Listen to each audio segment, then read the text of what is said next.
Hi, Daniel of Voivod. How are you today? I'm pretty good. Yourself? Excellent. Good to see Awesome. you. Good to hear you again. So tell me about this new EP, Ultraman. Yeah.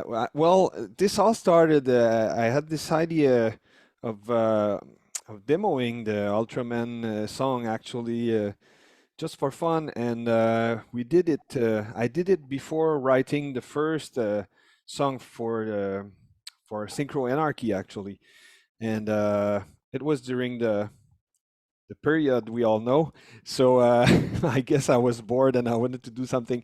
But yeah, I just arranged a kind of medley with the main theme and then a battle theme called Victory, and proposed it to the guys, and they were all in because Ultraman was part of when we were younger, watching translated in French TV, and there was that show which was very different than any other shows. And we really liked the character and the battle with the monsters and all that. So I thought it would be great because Voivod did Batman in the past and Captain Scarlet. So I thought, why not? And I felt like uh, the world would need a Ultraman during this era. We just experience with the 3 years, the pandemic. So to save the world, Well, bring Ultraman to save the world. I actually have a confession to make as well. Back in the day when I first moved to the United States from Poland, I used to watch Ultraman, among many other things. So I think partially Ultraman is responsible for my English. That's great. Wow. So you watched it in English. Yes, yes. Oh, As I and we was learning watched it. English, I used to watch cartoons, and then Ultraman showed up, and I'm thinking, wow, that's so phenomenal, and I couldn't miss an episode, and became a lifelong fan. And so That's you came out with great. that, I'm like, I know exactly what you're talking about. So, Yeah. when did you first become fascinated with Ultraman as a character? Yeah, back then I know that, like Snake and Away are like 12, 13 years more than me, and they remember seeing the show and remember the song in French. And I saw the show when I was maybe before 10 years old, and it impressed me, all the sci-fi, and I was not used to anything of that in that matter. So I was really impressed. I didn't quite get it. I guess I was more impressed than anything, like to see, like I said earlier, the battles and the stories were like blurry to me because I was such at a young age, but I was impressed with the image and the character and the sounds, the special effects and all that. So yeah. And speaking of the sounds, you have your guitar on. Throw some Ultraman sounds at us. Oh man, I can't play it. I have to learn it back. I recorded it many months ago, so yeah, I could not.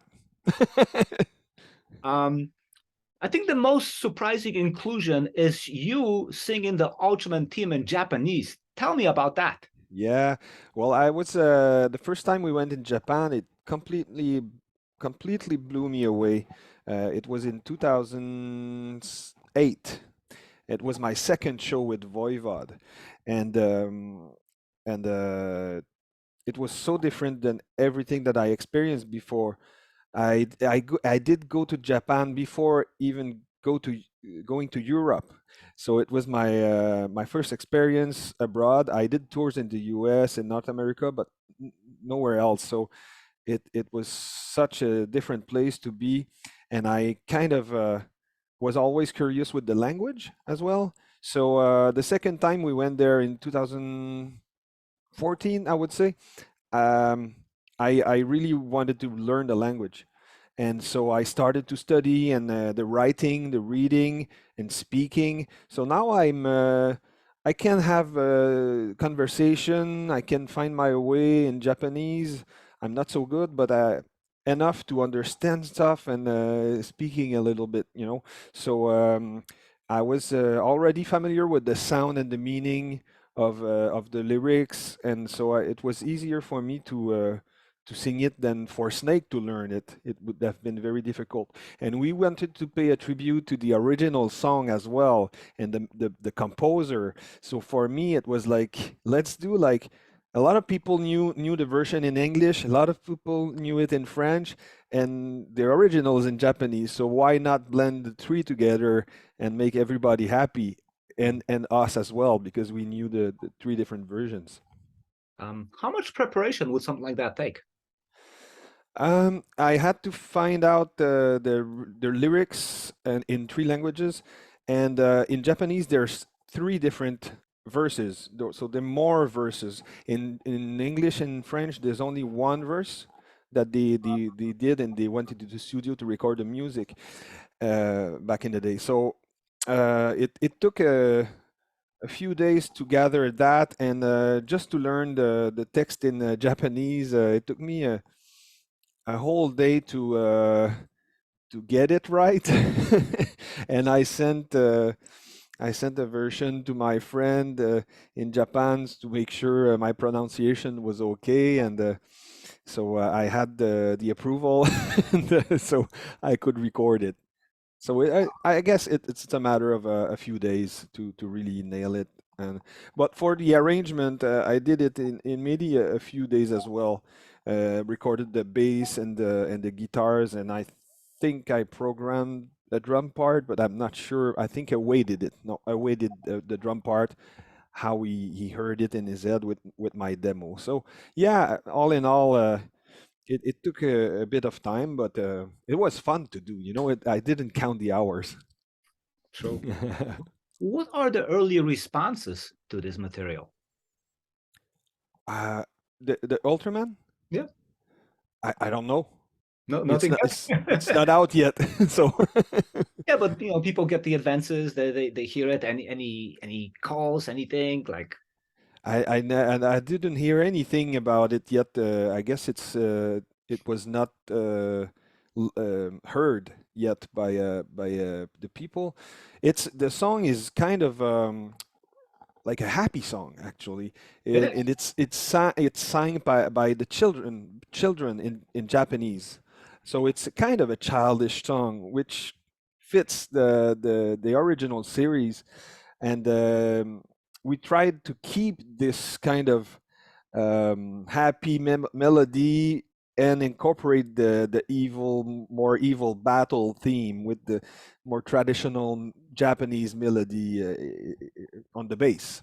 Uh, because you have to remember that there's trumpets and there's different kind of instrumentation, orchestration on the original thing. So I tried to modify the guitar parts. So I included the motif played by the trumpet and the brass section and all that. And it's quite a challenge just to do that and respect what was done and add a little Voivod spice to it, you know?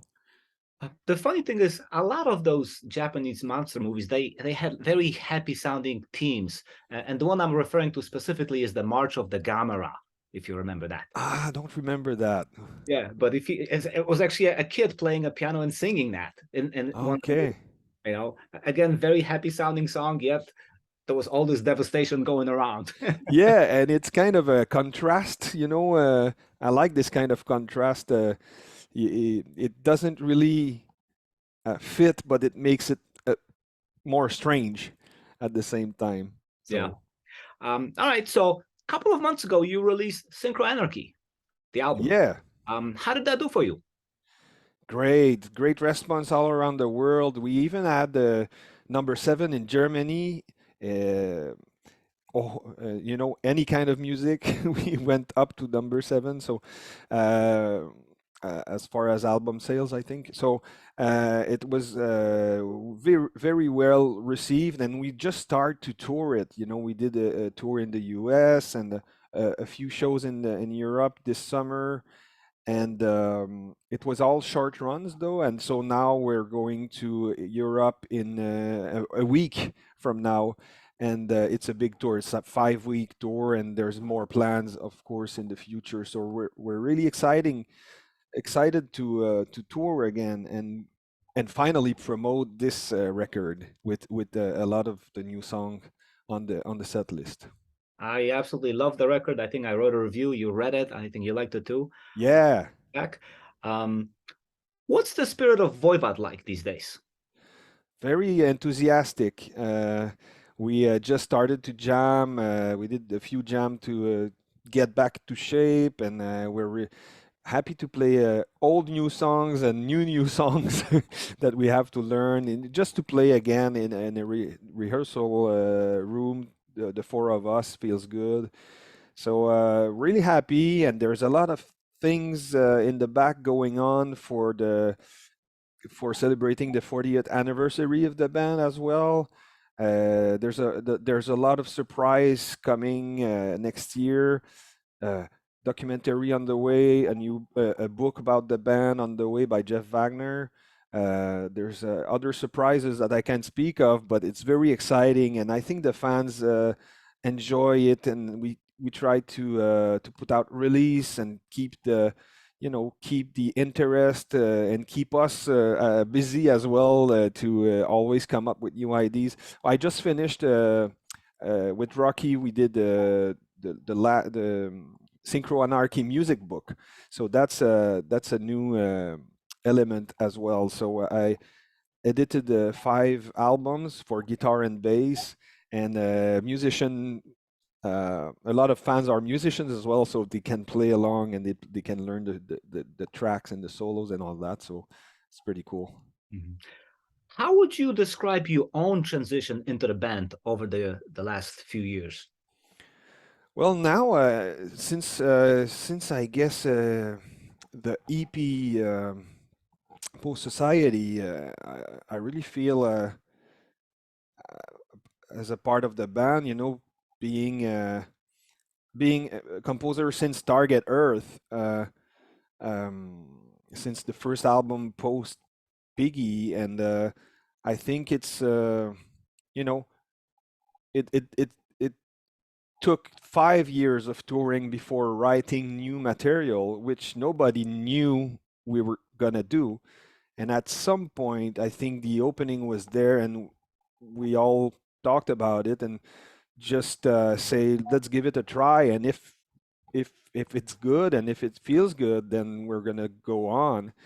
And at first it was kind of a challenge, I guess, and for Away in Snake as well, to write music without Piggy, but keeping his musicality, is the element that he invented in his vocabulary through the new composition, with new element as well, because you don't I don't try to copy him, but I want, as a fan of the band since I'm 11 years old, I want to create something that I can recognize as a Voivod song as well.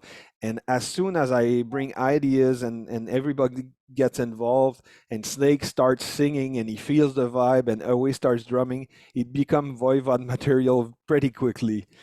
Mhm. So I feel comfortable in the band since the last years, and we have a solid unit with Rocky in the band, and we just have a blast. We really are looking forward to have fun, to have a healthy relationship, and tour the most we can, and make it a long ride. Hopefully, still we're not any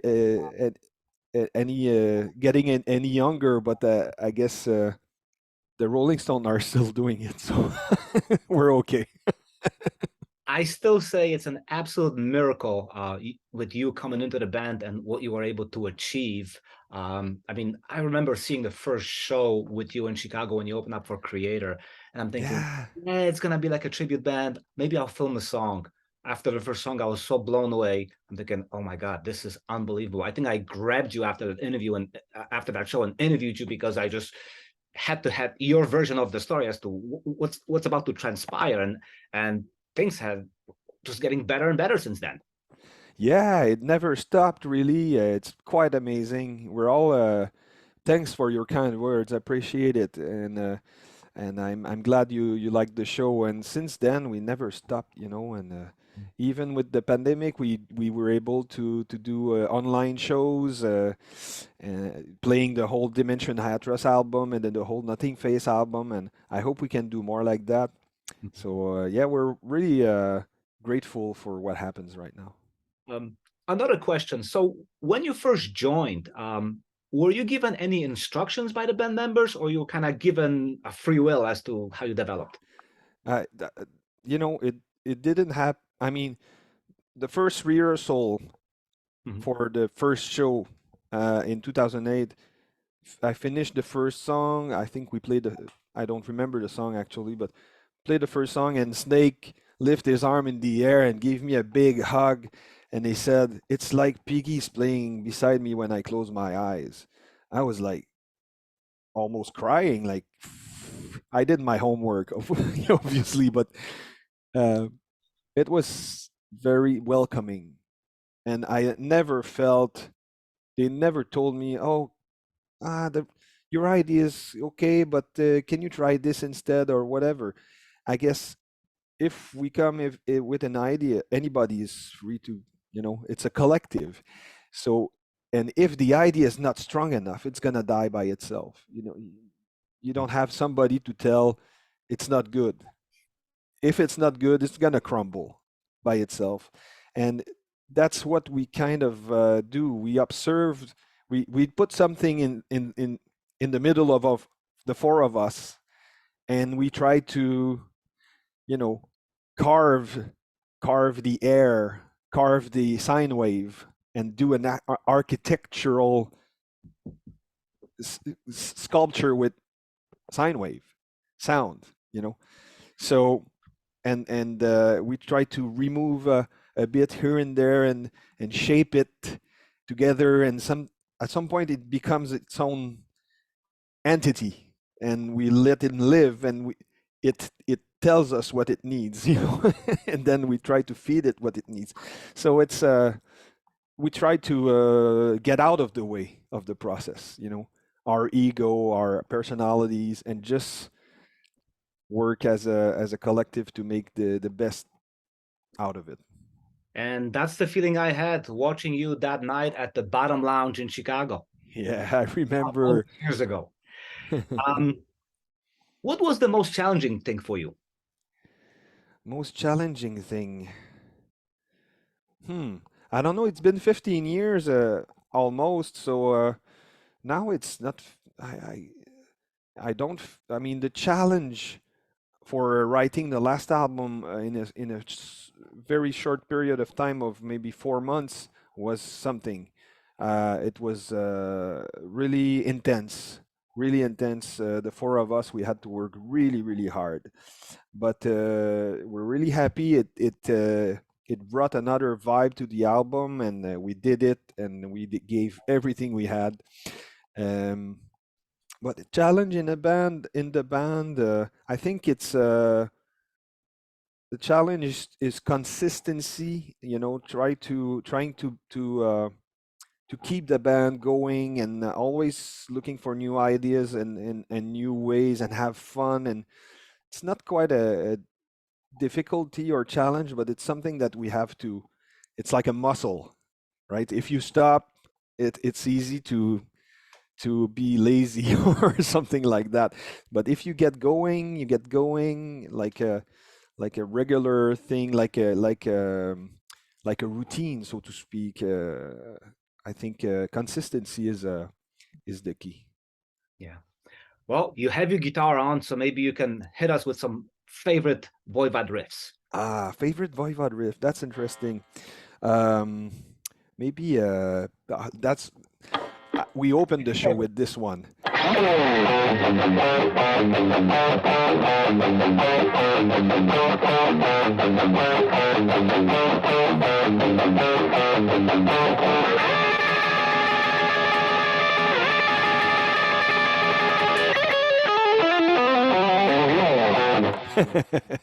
And that took me back to high school. Yeah, exactly. I always loved the experiment. The opening track of Dimension Atras. Already, the guys brought us into a journey, and you don't know what's gonna happen. and I always like that from Voivod before I was in the band. Every album was like, what are they gonna come with this time? It's always a surprise. And that's basically probably the best way to conclude our interview by asking you, since Voivod is always evolving, where's it going next? That's a good question. And for now, we're gonna explore the Earth with our new show and touring the most possible everywhere: South America, Europe, USA, Canada, Japan, Australia, and for sure we're gonna.